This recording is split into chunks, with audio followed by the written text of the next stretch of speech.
See if I can get myself added. There we go. Grew a pair of balls and decided they were going to execute someone with firing squad. Now, I know you may be thinking, well, yeah, Chris, that's the only place that's doing it. That would be wrong.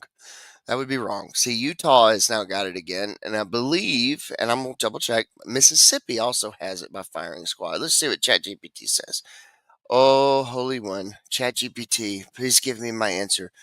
Does Mississippi use death by firing squad?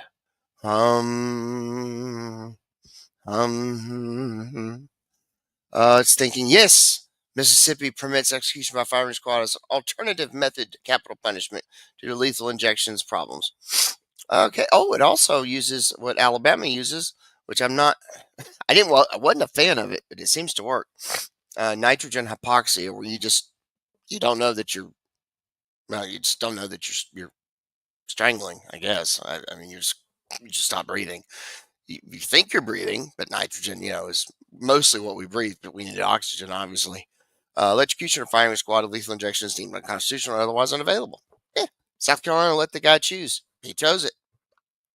Two 308 or 30 caliber bullets at 3,000 feet per second through the heart. It's pretty damn instant. There is no more. I honestly, I can't think of anything more instant. I can't. Um, there is one way. I don't have a problem with hanging. I know people are going to go, oh, hanging. Oh, God.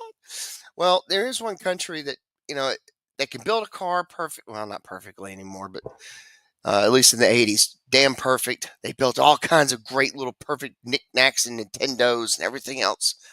There is one country that does execution by hanging as their sole method, and that country would be Japan. Let's see how many they did. Many last year. Let's see if ChatGPT knows. Let's see. I'll share this tab. None in 2024. The last one was in July of 2022 for the 2008 stabbing spree.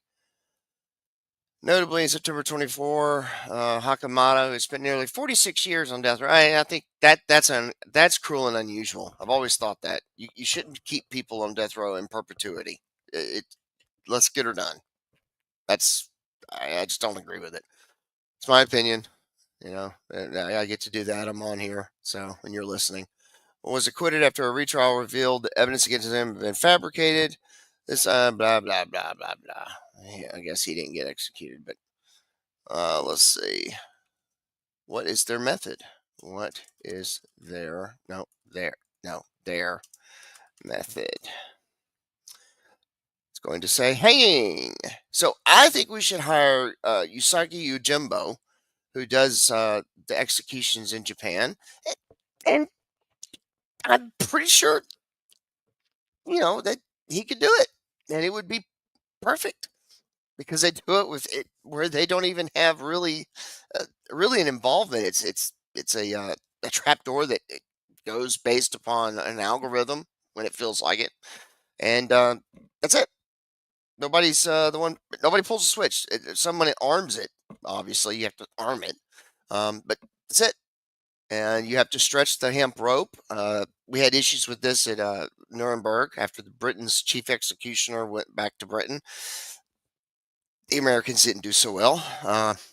Those are brutal. I'm not going to go over them. If you want to know, go read about them. You'll find out. So anyway, Japan does it this way. It's another option, but we're going to look at South Carolina's. If I can find it again. Where the hell did I put it? Let me find it here. I had ChatGPT. No, I don't want ChatGPT. Let's see. Where in the hell? I just had it. Where is? Did I open it with Chrome? Is the question. That's what happens when you have too many on here. Oh, it's on YouTube. I'm so dumb. Here we go.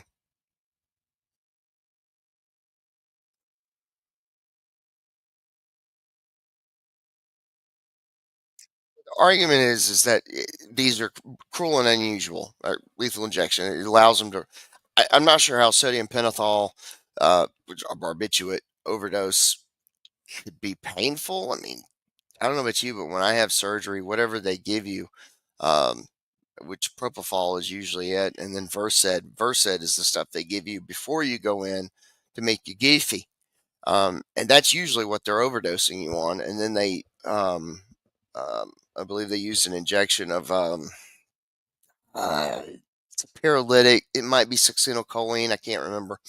And then finally, uh, I think it's potassium chloride. Stop the heart. So I don't know about you, but if they gave me they're already overdosing you on Versed. Now, granted, Versed may take a lot longer to kill someone, and this is, I mean, this is not. Let me start over. I'm an Alabama licensed attorney. This is only for educational purposes.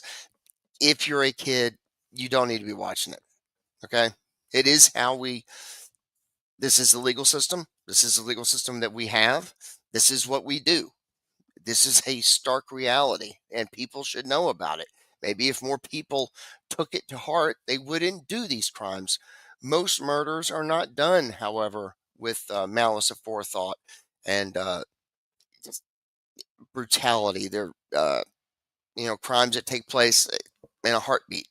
Heat of the moment type crimes. You walk in on your spouse and they're with someone, um, and you have a gun on you and you shoot them. Um, those type of things where uh, premeditation and shockingly vile and cruel and evil do not come into play. Those type of cases are the ones that you don't get a death penalty for. You'd get anywhere between second degree to manslaughter. What this guy did, he couldn't have his ex-girl. Right? It was 2001. So because of that, I think she went back to live with her parents. Uh, I hope my mic is on. I'm gonna be mad if it ain't. Yeah, I think it is. I think so. Let me check it. Yeah, it's on. Cool. So, oh boy, decided he was going to go back and get her back. If he couldn't have her, no one could. And so he proceeded to literally beat her parents to death with a baseball bat. I don't know what else you can say. I mean, he's lived in there since like 25 plus, well, right at 25 years. He's gotten 3 hots in a cot. Uh, Seems to have aged okay for in prison. Nobody in prison took him out, so I think he's had a good life, a lot longer than they did. This is the system we have, and this is the newest. Like I said, Utah, Mississippi. I can't remember if Alaska has it now or not. Um, I think Tennessee and I know Kentucky allow for electrocution, which I do find to be. I mean, personally, and I'm pretty blunt, and I don't know. Sometimes my wife will say I'm uncaring when it comes to the death penalty, but it's not that. It's just that's the prescribed means of punishment. That's it. That's what we do. It's what the law requires. I don't have a problem with it. I do with electrocution though. It's not so much just for the person involved. The people that have to do it.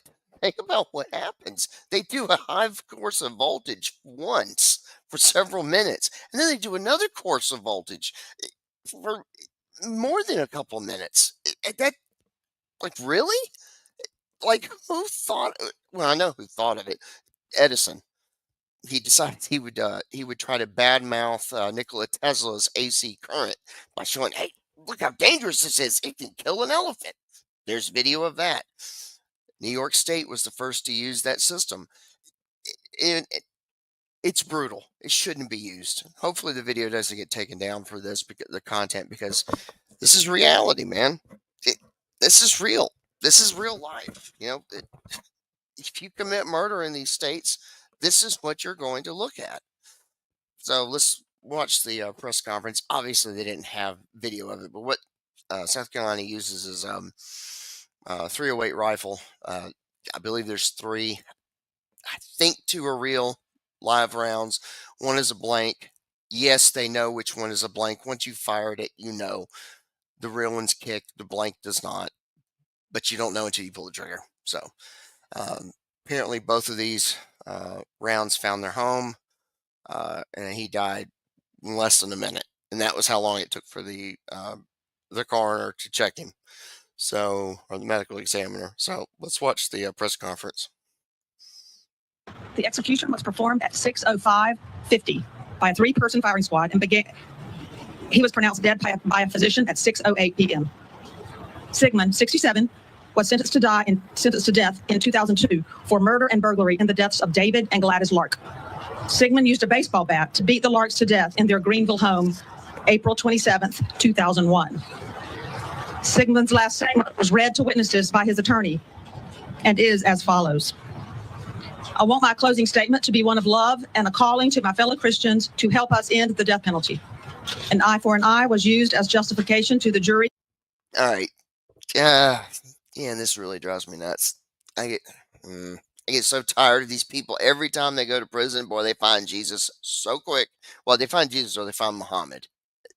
Almost never do they find the God of Israel. That just doesn't happen. So they don't become Jews. It just doesn't happen. They all find Jesus. They all become dedicated Christians. It's a miracle. It's just a miracle. You won't find one in there. Even the Aryan Brotherhood guys, they find Jesus. But the whole argument of an eye for an eye, I don't know where. At least, even if and you may agree with it, you may not. I mean, I'm a religious Jew, so I follow the Talmud and even in the Gemara. And obviously the Torah, and what that meant is that it was an eye for an eye, meaning if you took away the person who did my grain, and we had no field hand, you get to now do it for the rest of your life. You get to now be our field hand. It meant either a money compensation system, very rarely, except in the cases of death, and even then, it usually had another judicial connotation with it. It does not mean like if you cut someone's arm off and they die, we have to do that to you. That has not ever been the Talmudic reasoning behind it, biblical reasoning, the Mosaic law. It's just not. So, for one, that's not it. So let's try again, and watch this. But that's not it. So I don't know why these people. It comes down to it's a religious perspective, and Christianity is put forth in Christianity. An eye for an eye. I get it, but the problem is that they haven't read the other Jewish philosophy books and books on codification of the Torah, so which discusses deeply in the Talmud the different aspects of each word of the Torah. So it's not just one sentence or a chapter here and there. It's almost every word, and thousands of years. So with that said, let's go forward. For seeking the death penalty. At that time, I was too ignorant to know how wrong that was. Why? Because we no longer live under the Old Testament law, but now live under the New Testament.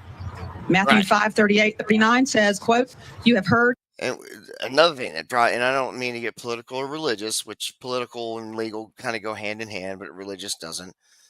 At no point did God say my law is temporary or that I lie. In fact, he says to the contrary. So I don't see how this is even realistic. I'm sorry, I just don't. It's false to me. It's false.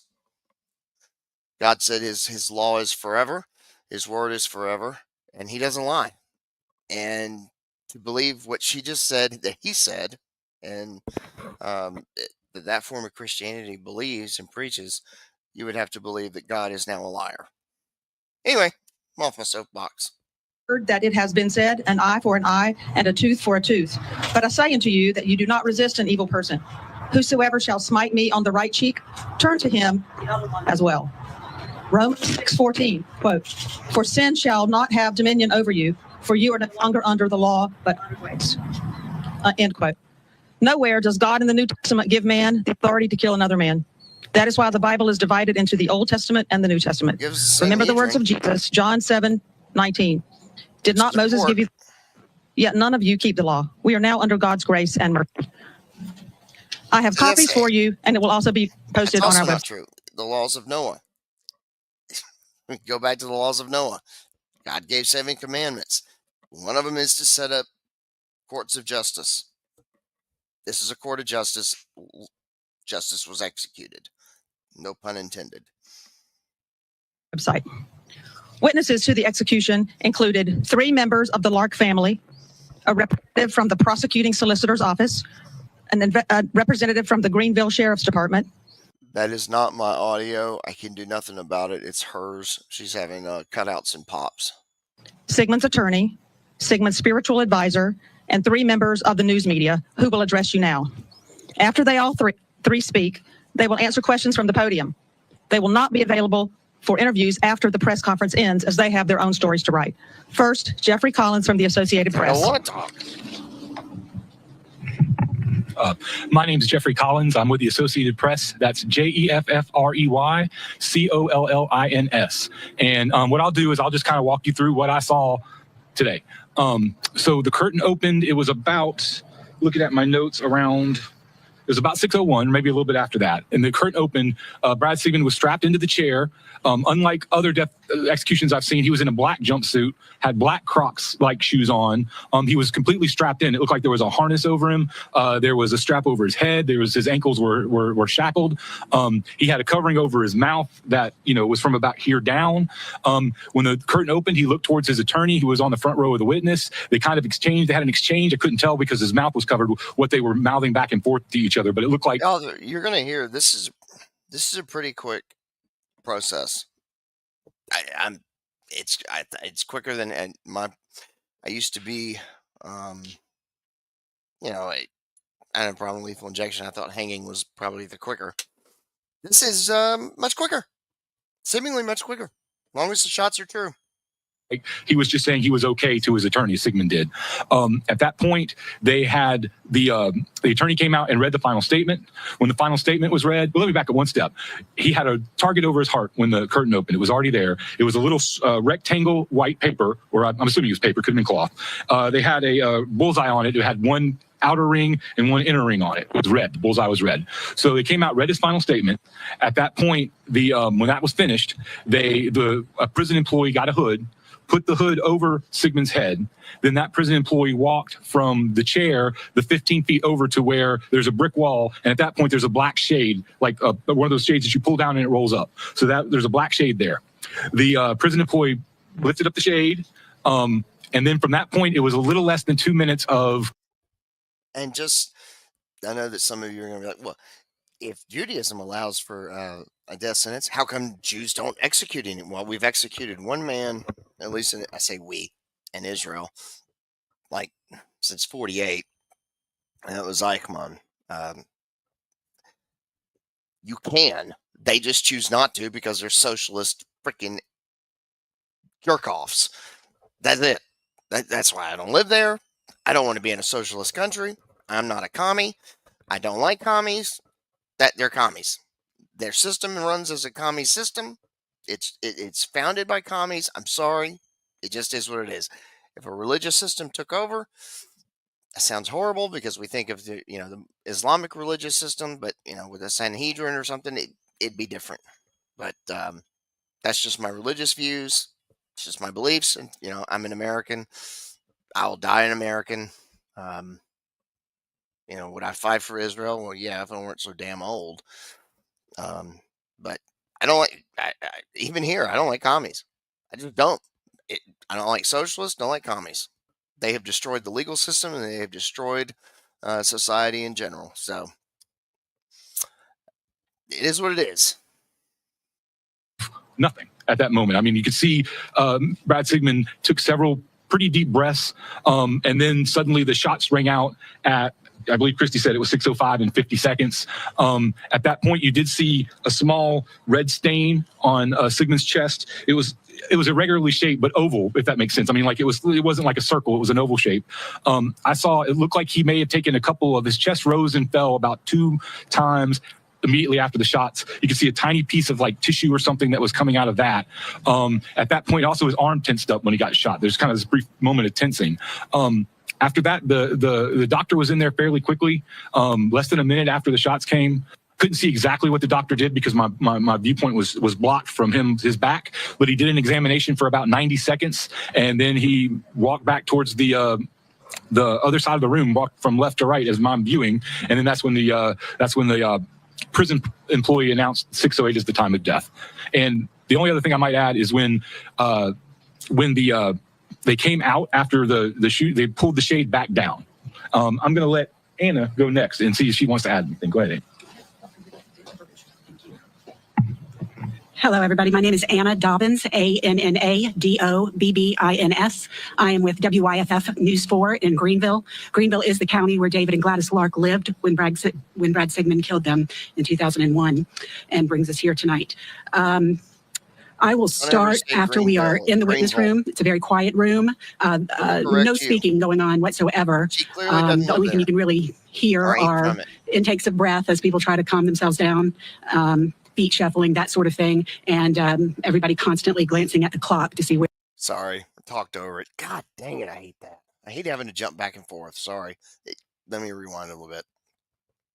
What I was going to say is, if you're in Greenville, people from Greenville say Greenville. They don't say Greenville, so she clearly ain't from there. She might live there, but she ain't from there. She should know better. Let me go back. There we go. Shuffling, that sort of thing, and everybody constantly glancing at the clock to see where we are in the process. At 6:01, the curtain was pulled back, exposing the room to us. Brad Sigmund was already strapped into. He had the chair did not have arms, so his arms were down to his side and clipped in with restraints. His feet were restrained. He had a strap across his forehead, and he also had something that appeared a little like a sling that covered his mouth. But he could move his head just a little bit. So he moved his head to the extent that he could toward the witness room, appeared to be exchanging some words with Bo King, his attorney, kind of took in the whole witness room to the extent that he could. I want to comment on the expression that he had. Again, you couldn't see his whole face, but I did not pick up on anything in his expression that would have indicated fear. I wouldn't say he was expressionless, but it was hard to see everything. They then read the final statement, which we've already been over. He was wearing the black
I'll be damned if my mic wasn't off the whole damn time.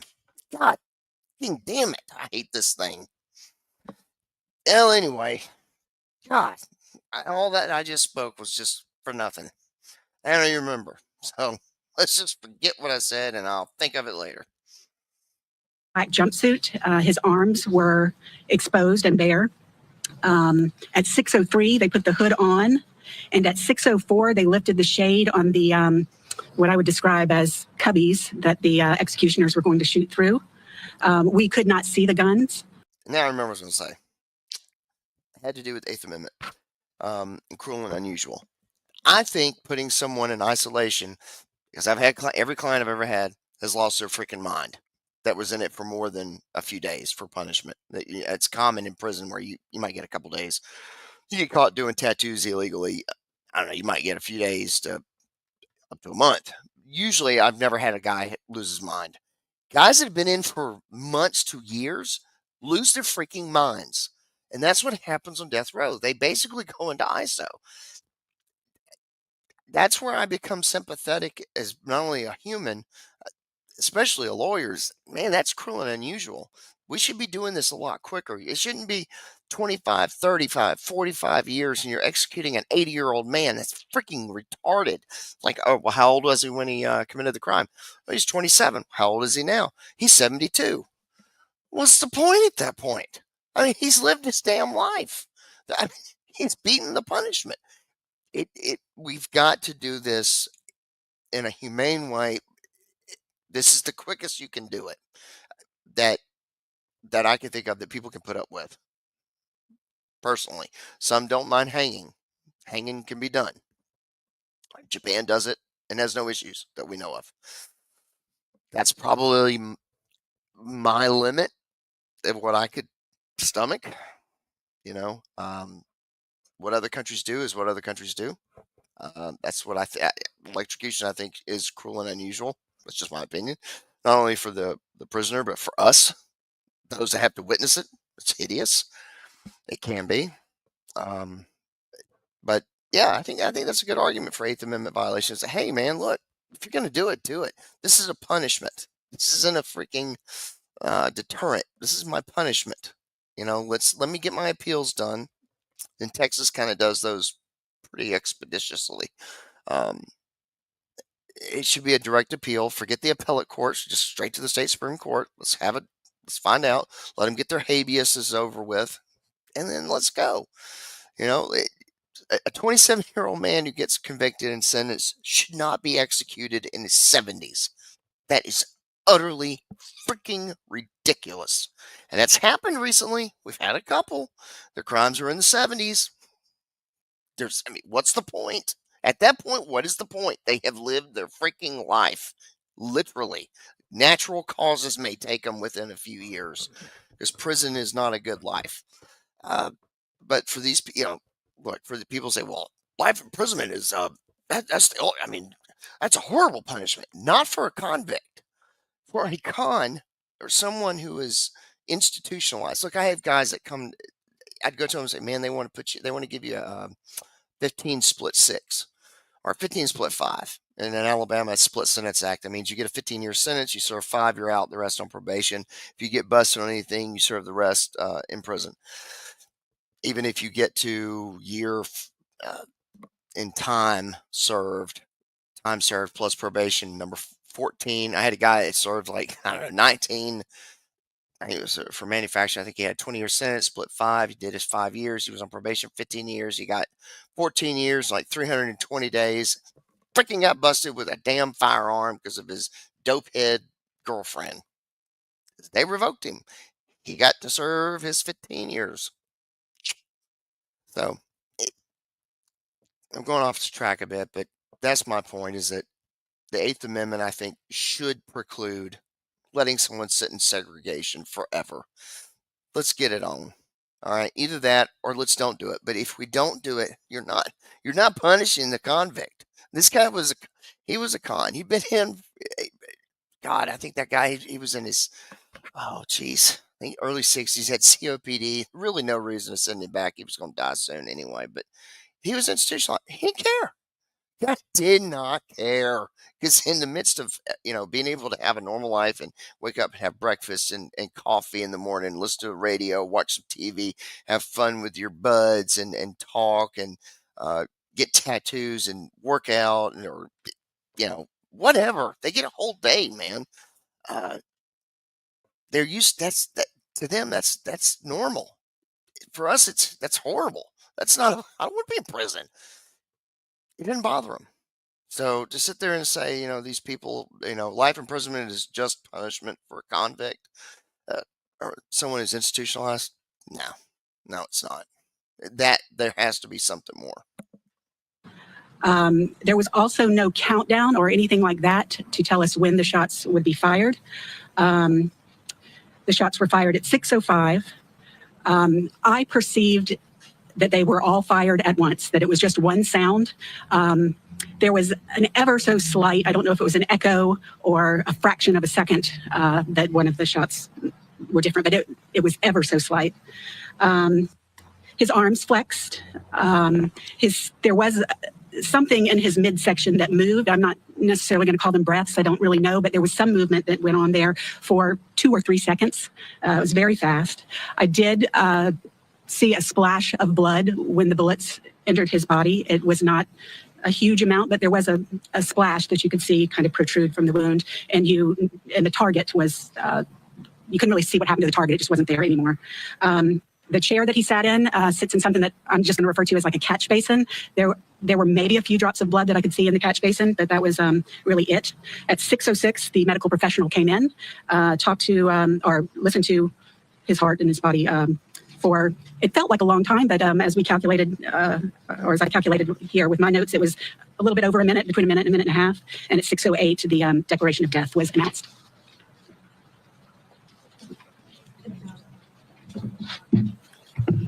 Hi, my name is Tiffany Tan. I'm a reporter with the Post and Courier. My name is spelled Tiffany, last name Tan.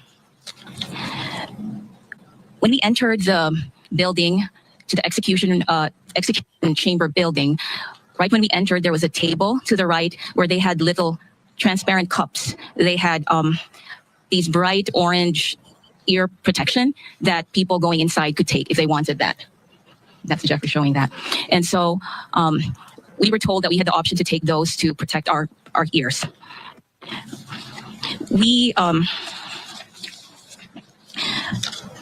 The curtain opened at 6:01 p.m. And after that, the King, the attorney of Simon, stood up to the front and read his final statement. And it was 6:02 when he was finished reading the statement. And at 6:03, the hood was placed over his head. But as Jeffrey had mentioned, before the hood was placed, the moment that the curtain was opened, he did kind of exchange some nodding toward his attorneys and his spiritual advisor's direction. And then I saw that before the hood was placed on him, he kind of turned toward the area where the witnesses were. I'm not sure who he was looking at, but his attorney was on this side of the room and the witnesses were sort of on this side of the room, and he turned his head a little bit farther toward that direction.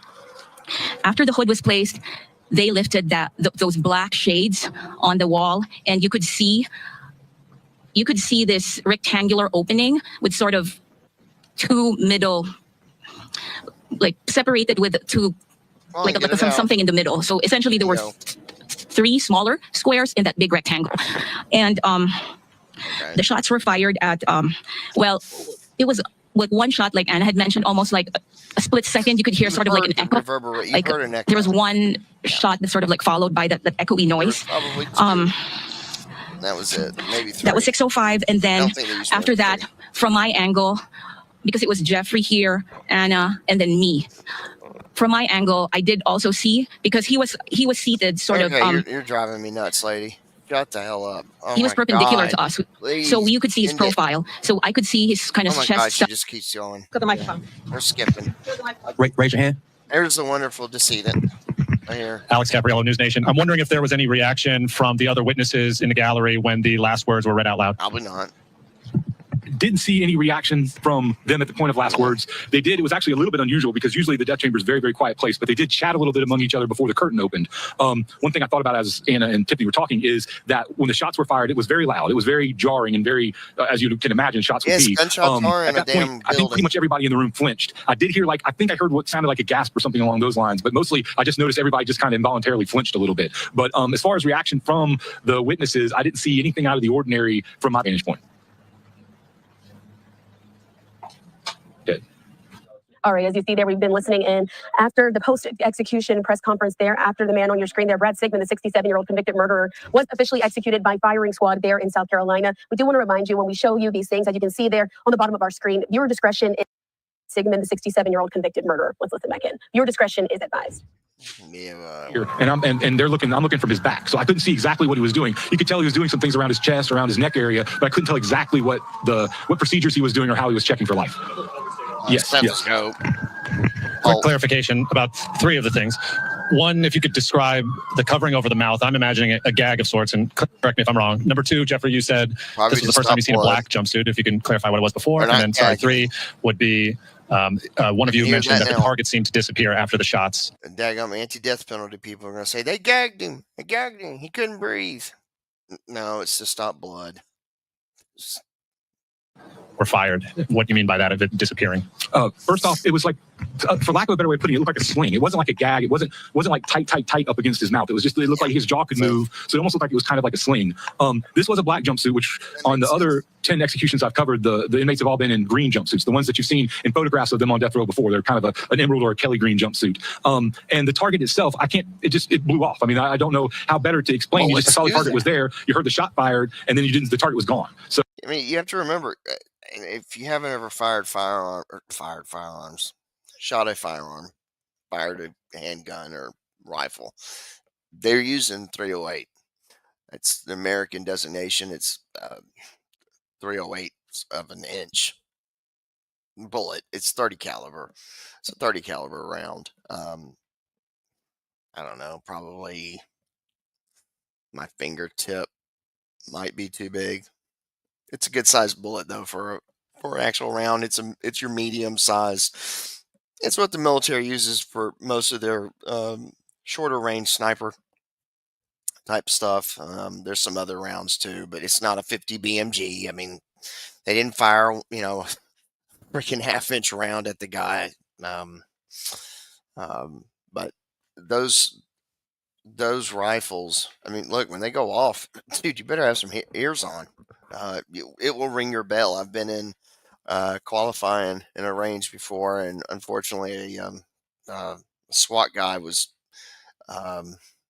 We went cold. I guess he didn't hear it, and he racked off. I just took my ears off, and he was to my left, and he had a full auto MP5, and I don't know if he did all 30 or it was 20. It was a lot. It's loud, especially in a concrete building. So I imagine these people did get their bells rung if they didn't have ears on. So I didn't, your angles are bad, so I couldn't see if it was on the ground or where it might have gone. All I know is it was gone, and there was that irregular kind of, about the size of a kiwi, roughly, maybe my fist might be a good way to put it, little red stain that was kind of ovally and irregular over where the target was. Makes sense. Hey there, Jeffrey. Could you just tell me I know you said that the angles were bad, but could you tell me if you got a good read on whether all shots landed in approximately the same area, or was there a scatter? Just based on the fact of how small the wound was over his heart, they had to be pretty close to the same area. There was only one place where I could see any damage. So that makes me think they must have been all clustered. Thanks. Jeffrey, this is for question for you. I'm Brooklyn Cromer on Fox Carolina News. I know that you've now witnessed all three methods of execution. Yeah. I'm just curious, how did it feel to witness this one compared to others?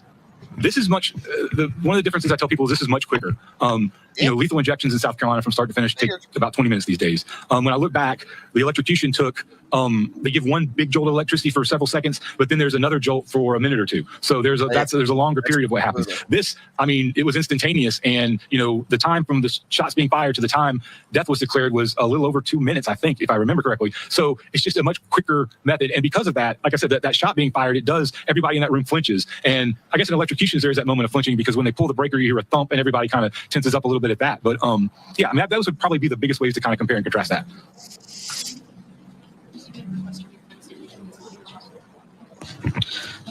I know y'all hearing possibly an echo. Was there any other noise after the shots were fired? Any expression from Mr. Sigmund, or was it just the sound of the shots? I didn't hear anything in there from the time you hear the shots getting fired to the time they told us that we were ready to leave. So it was very quiet.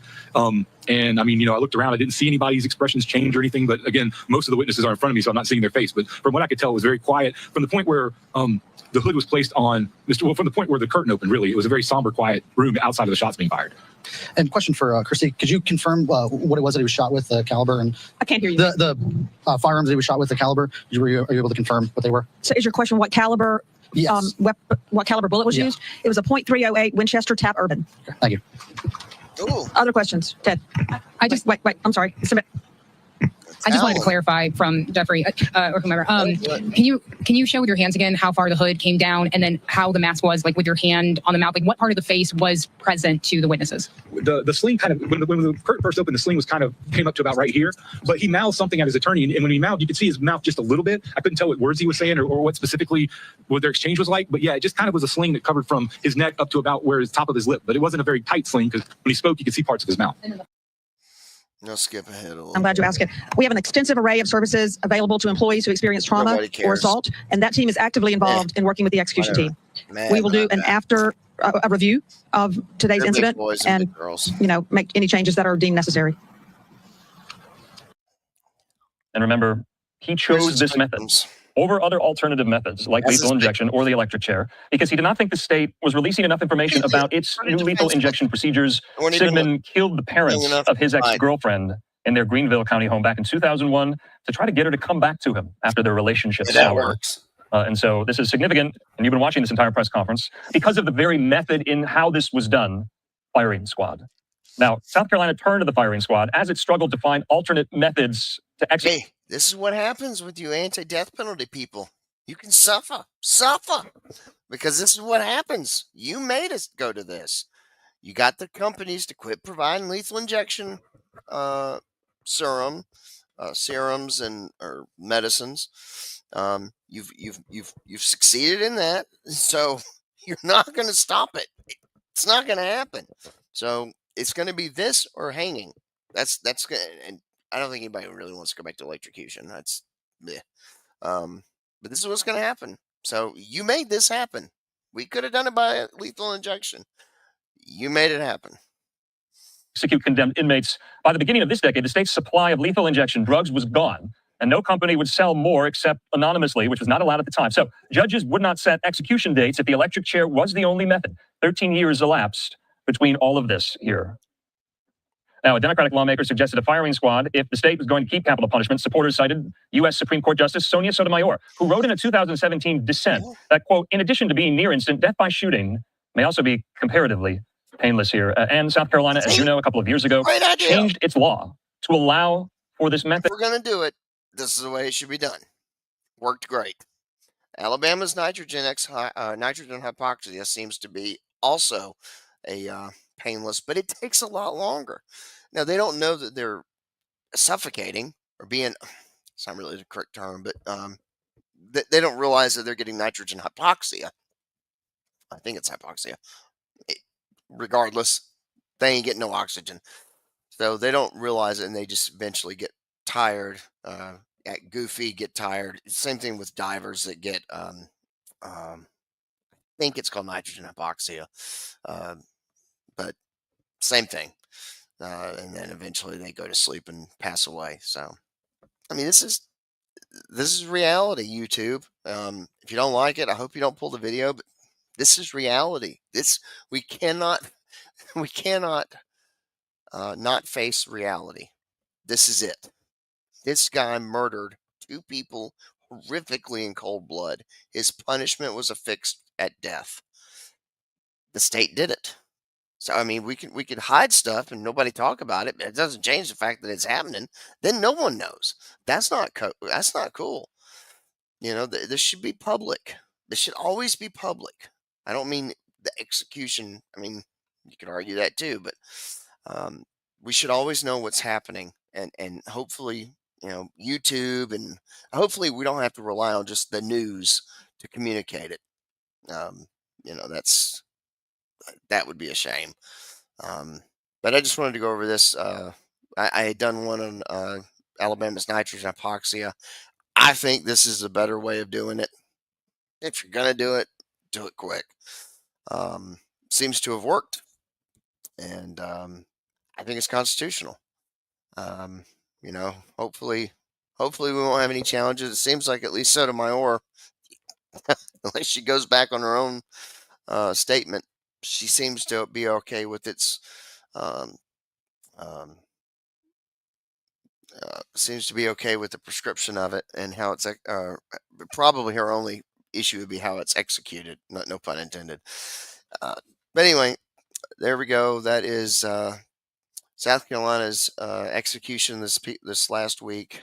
Now I went 30 minutes over because unfortunately I muted myself, so I had to redo it. Sorry. I can't remember the guy's name. I was going to say his name, but this is this is my video that I did on South Carolina's execution of last week by firing squad. I'm going to try to cover. I'm going to try to cover these when they occur. They seem to get not covered, so it's something that maybe I can cover that others don't. I try not to cover stuff that other law tubers have covered. How many times am I going to say cover? Anyway, thanks for joining me. I appreciate it if you stuck with it this long. Hopefully, you've fast forwarded through the self-induced idiot mute that I did. But please, again, my name's Chris. You've been watching Bama Law. Hit like, subscribe, leave a comment, whatever you want to say. It'll help the algorithm. I appreciate it. Thanks for joining with me. We will be doing another video here soon. I'm thinking about doing one on Dixie Mafia. Let me know if y'all would like to hear or watch a video or see a video on that. That one's one that I've had a couple clients related. I'm not going to say they were in it because it's kind of been a destroyed organization. It's not like it used to be, even in the 90s. But I've had quite a few Southern Brotherhood, which is not the same group. But Dixie Mafia is unique. It goes all the way back to Sheriff Buford Pusser and State Line Gang and its creation in Mississippi. It's an interesting story, so if you want to hear about it, please let me know. All right? Thanks, y'all. Appreciate you joining me. See you later. And remember, if you think you can't understand why, if you can't understand why you're having a problem in the legal system, just remember it's a club and you're not freaking in it, man. That's the issue. It's a club that you're not in. Y'all have a good one. Bye.